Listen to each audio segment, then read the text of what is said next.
500 গ্রাম মতন ভেন্ডি নিয়ে নিয়েছি। ভেন্ডিগুলো খুবই কচি। আমরা এগুলোকে ভেন্ডিও বলি, আবার ঢ্যাঁড়সও বলি। আপনারা এটাকে কি বলেন অবশ্যই জানাবেন। যাই হোক, এই কচি ঢ্যাঁড়সগুলো মাথার পোর্শনটা আমি কেটে বাদ দিয়ে দিচ্ছি। আমি কিন্তু সমস্ত ঢ্যাঁড়সগুলোকে আগে থেকে খুব ভালো করে জল দিয়ে ধুয়ে নিয়েছিলাম। আবার বোটার দিকের অংশটাও কেটে বাদ দিয়ে দেব। এইভাবে আমি সমস্ত ঢ্যাঁড়স বা ভেন্ডি যাই বলুন না কেন, এগুলোকে আমি কেটে নিয়েছি। দেখছেন তো, কাটার কোনো ঝামেলাই নেই। একবারে গোছ করে ধরবেন, ধরে এইভাবে কেটে নেবেন। খুব তাড়াতাড়ি কিন্তু ভেন্ডিগুলো তাহলে কাটা হয়ে যাবে। ভেন্ডিগুলো সাইজটাও মাঝারি সাইজের ছিল, আমি তাই নিয়ে আর এগুলোকে পিস করলাম না, গোটা গোটা ভেন্ডিই রাখলাম। আমি একটা পাত্রের ভেতর এগুলোকে সব তুলে রাখছি।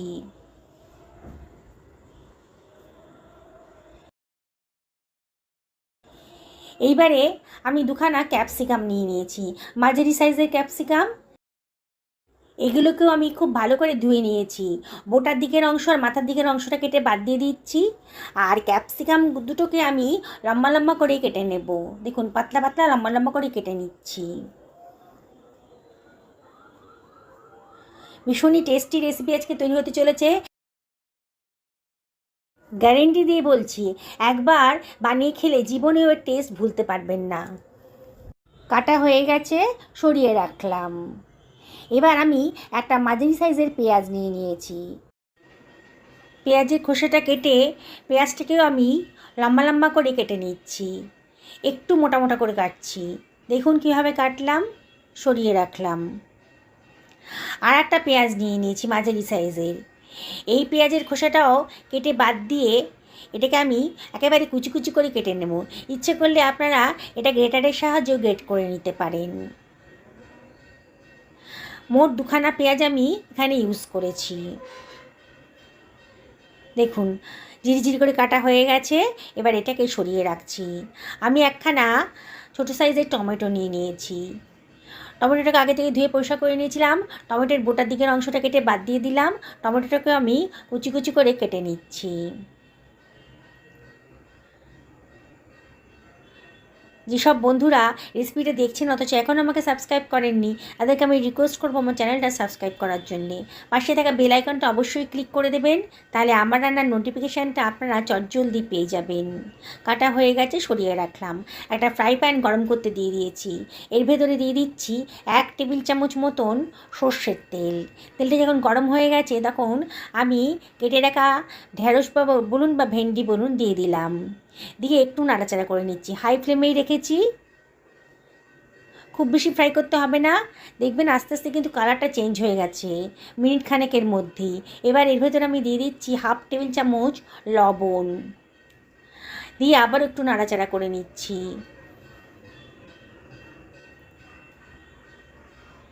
এবারে মিনিট খানেক নাড়াচাড়া করার পর আমি দিয়ে দিচ্ছি কেটে রাখা ক্যাপসিকামটা। এবার দিয়ে দিচ্ছি বড় সাইজের করে কেটে রাখা পেঁয়াজটা, দিয়ে সব কিছু ভালো করে মিশিয়ে নিচ্ছি। গ্যাসের ফ্লেমটা হাইতেই রেখেছি, আর মাঝে মাঝে কিন্তু একটু নাড়াচাড়া করে দিতে হবে। 1.5 থেকে 2 মিনিট আমি এটাকে নাড়াচাড়া করে নেব।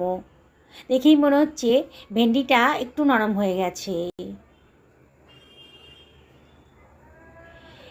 এবার এটাকে আমি ঢাকা দিয়ে আরও মিনিট 2 রান্না করে নেব। এমন করে রান্না করতে হবে যাতে ভেন্ডিটা গলে না যায়, একটু নরম হয়ে গেলেই হবে। ঢাকাটা তুলে আবার একটু নাড়াচাড়া করে দিচ্ছি। এবার এটাকে আমি সরিয়ে রাখছি অন্য একটা পাত্রের ভেতর। ওই প্যানের ভেতরই আমি দিয়ে দিলাম 1 টেবিল চামচ সর্ষের তেল। তেলটা গরম হয়ে গেছে যখন 1/2 টেবিল চামচ গোটা জিরে দিয়ে দিলাম। জিরেটা চটপট করে উঠেছে যখন, একটু মানে ফ্রাই হয়ে গেছে, তখন আমি কুচি করে কেটে রাখা পেঁয়াজটা দিয়ে দিলাম। দিয়ে হাই ফ্লেমে একটু নাড়াচাড়া করে নিচ্ছি। পেঁয়াজের কালারটা একটু চেঞ্জ হয়ে গেছে যখন 1 টেবিল চামচ আদা রসুন বাটাও দিয়ে দিলাম। দিয়ে সব কিছু খুব ভালো করে মিশিয়ে নিচ্ছি। এবার দিয়ে দিচ্ছি কেটে রাখা টমেটো কুচিটা। টমেটো কুচিটা দেওয়ার পরেও খুব ভালো করে মিশিয়ে নেব। অনবরত কিন্তু নাড়াচাড়া করতে হবে, নাহলে কিন্তু পোড়া লেগে যেতে পারে। পেঁয়াজি কাঁচা ভাবটা চলে গেছে যখন 1/4 টেবিল চামচ হলুদের গুঁড়ো আর 1/2 টেবিল চামচ লঙ্কার গুঁড়োও দিয়ে দিলাম। দিয়ে সব কিছু আবারও খুব ভালো করে মিশিয়ে নিচ্ছি। মাঝে মাঝে একটু নাড়াচাড়া করে দিতে হবে। এবার 1 টেবিল চামচ জল দিয়ে দিলাম। দিয়ে সব কিছু খুব ভালো করে মিশিয়ে নিচ্ছি। 2 টেবিল চামচ টক দই ফেটিয়ে রেখেছিলাম দিয়ে দিলাম। বাটি ধুয়ে একটু জলও দিয়ে দিচ্ছি।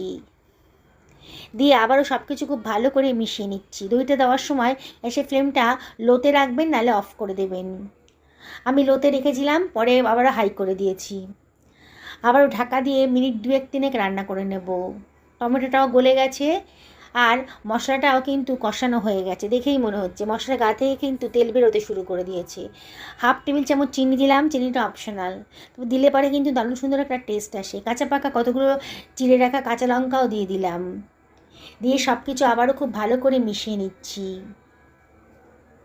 মশলার গা থেকে কিন্তু তেল বেরোতে শুরু করে দিয়েছে। এবার ভেজে রাখা ভেন্ডি আর ক্যাপসিকামটা এর ভেতরে দিয়ে দিচ্ছি। সব কিছু আবারও খুব ভালো করে মিশিয়ে নেব। গ্যাসের ফ্লেমটা হাইতেই রেখেছি। যেসব বন্ধুরা ফেসবুক থেকে রেসিপিটা দেখছেন তাদেরকে আমি রিকোয়েস্ট করব আমার পেজটা ফলো করার জন্যে।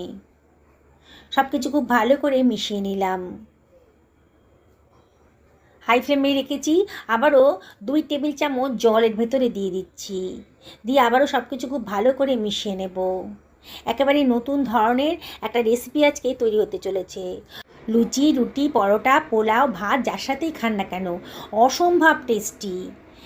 একটু লবণটা কম বলে মনে হচ্ছিল, টেস্ট করে দেখলাম, একটু লবণ দিয়ে দিলাম 1/2 টেবিল চামচ মতন। আর দিয়ে দিচ্ছি কেটে রাখা ধনেপাতা কুচি, খানিকটা কসুরি মেথিও এর ভেতর দিয়ে দিলাম। দিয়ে আবারও সব কিছু ভালো করে মিশিয়ে নিচ্ছি। গ্যাসের ফ্লেমটা এই সময় হাইতেই রেখেছি। বললাম তো বন্ধুরা, এর টেস্ট কিন্তু জীবনেও ভুলতে পারবেন না যদি একবার আমার মতন করে এইভাবে ক্যাপসিকাম ভেন্ডি রান্না করে খান। ঢাকা দিয়ে মিনিট 2 লো ফ্লেমে রান্না করে নেব। 2 মিনিট বাদে দেখুন কত সুন্দর দেখতে লাগছে। একেবারে ইউনিক রেসিপি আজকে তৈরি হয়ে গেল। পুরনো বন্ধুদেরকে অনেক ধন্যবাদ, তাদের সাপোর্টের জন্য এত দূর আসতে পেরেছি। তাও আপনাদেরকে রিকোয়েস্ট করব, যদি রেসিপিটা ভালো লাগে তবে লাইক, শেয়ার, কমেন্ট করতে কিন্তু ভুলবেন না। দেখুন রেডি হয়ে গেছে। গ্যাসের ফ্লেমটা অফ করে আমি একটা সার্ভিং প্লেটে এটাকে সার্ভ করে দিচ্ছি। একবার পরিবারের সকলকে বানিয়ে খাওয়ান, দেখবেন বারে বারে কিন্তু তারা আপনাকে রিকোয়েস্ট করবে এই রেসিপিটা বানিয়ে দেওয়ার জন্যে। দেখুন কতটা দেখতে সুন্দর লাগছে, কোনো ঝামেলাই নেই আর একঘেয়েমি একেবারেই নেই। ক্যাপসিকাম দিয়ে ভেন্ডির রেসিপি শুনেই তো অবাক হয়ে যাচ্ছেন, তাহলে একবার খেয়ে দেখুন। আমি আপনাকে আবারও রিকোয়েস্ট করব, একদিন অবশ্যই বাড়িতে বানিয়ে ফেলুন, পরিবারের সকলকে খাওয়ান, নিজেও খান, দেখবেন দারুণ মজা করে সবাই খেয়ে নিয়েছে। সুস্থ থাকুন, ভালো থাকুন, এই কামনা করে ভিডিওটি শেষ করলাম। নমস্কার।